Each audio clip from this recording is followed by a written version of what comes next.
फिर संस्कार कैसे बदले? मतलब व्यक्ति अपनी, जैसे हम हैबिट्स कहो, संस्कार कहो, आदतें कहो, अभी तो कई जन्मों की है, अब उसकी फ्री विल भी अगर वो यूज करता है, मतलब एक आत्मा हम समझते हैं, आत्मा के अंदर एक अंदर संकल्प है कि मुझे बदलना है, वो चाहता है, लेकिन जब वो कुछ करने जाता है फिर वो वापस ये बहुत इंपॉर्टेंट है कि जब वो कोई भी संकल्प करता है, ज्ञान तो समझ रहा है वो, लेकिन ज्ञान वो लॉजिकल माइंड में समझ रहा है।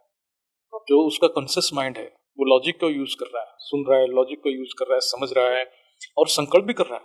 जैसे मैं एक एग्जांपल देता हूँ, एक बंदा एग्जाम देने जा रहा है, हम उसको बोल रहे हैं कि आप घबराओ मत, लेकिन आप बोलने से क्या होता है, एंग्जाइटी उसके अंदर है और वो खुद समझ रहा है कि मैं जितना घबराऊंगा मेरा एग्जाम खराब हो जाएगा। वो जानता है, उसका लॉजिकल ब्रेन जान रहा है, लेकिन वो अपने आप को चेंज नहीं कर पा रहा। घबराहट है उसके अंदर, ये ऑटोमेटिक क्रिएट हो रहा है। हम किसी को बोल रहे हैं कि आप अच्छा सोचो, वो बोल रहा है कि आप बोलने से क्या होगा, मेरे अंदर से वो सोच आ रहा है, मैं क्या करूं, मजबूर है। क्यों? क्योंकि वो उसके जो संस्कार है वो सबकॉन्शियस माइंड में है, वो बहुत पावरफुल है, वो आपके कॉन्शियस माइंड से ज्यादा पावरफुल, बहुत पावरफुल है। वो सूक्ष्म स्थूल को कंट्रोल कर रहा है। आप स्थूल से सबकॉन्शियस माइंड को चेंज ही नहीं कर सकते हो। ओके। हाँ, आपको सबकॉन्शियस माइंड को चेंज करने के लिए आपको भी वो सूक्ष्म अवस्था में जाना पड़ेगा, जब आप एकाग्रता करके। इसलिए योग का महत्व है। आप केवल संस्कार को परिवर्तन सबकॉन्शियस माइंड में कर सकते हैं, जब आप सबकॉन्शियस माइंड में मन, जैसे हम कोई मोबाइल है, मोबाइल में जैसे प्रोग्राम अपडेशन होता है, मोबाइल शटडाउन हो जाता है ना, मोबाइल चलने के टाइम पे अपडेशन नहीं होता, तो संस्कार ऐसे इन्फिनिट प्रोग्राम्स पड़ा हुआ है।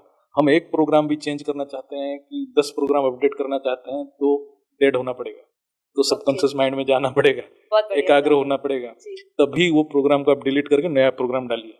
सबकॉन्शियस स्टेट में जाके संकल्प लीजिए। कॉन्शियस में संकल्प आपका कोई काम नहीं रहेगा। Conscious is a logical mind, ये इमेजिनरी माइंड है, इमेजिनेशन पावर है। जितना स्ट्रॉन्ग इमेजिनेशन पावर रहेगा, जितना एकाग्रता रहेगा, जितना बुद्धि पे निश्चय रहेगा इमेजिनेशन के ऊपर, इतना फास्ट प्रोग्राम चेंज होगा, उतना फास्ट संस्कार करेगा। इसीलिए लोग बोलते हैं कि हमारा मन ऐसे ही जाता है, क्योंकि उसका फ्री विल ही नहीं है। इसलिए नहीं है कि वो जो सबकॉन्शियस माइंड में पड़ा है प्रोग्राम्स, वो ऑटोमेटिक ऑपरेट करेंगे, आप चाहो या ना चाहो, वो ऑपरेट कर रहे हैं। जैसे हम किसी को बोलेंगे कि आप डरो, ऐसे बोल, वो डरेगा ही नहीं, आप कितना बोलो। लेकिन जब उसके सामने ऐसा पोजीशन आएगा, वो आप बोलोगे मत डरो, वो डरेगा फिर भी, क्योंकि उसके अंदर पड़ा है, प्रोग्रामिंग हुई हुई किस सिचुएशन में कौन सा प्रोग्राम एक्टिवेट करेगा वो फिक्स है।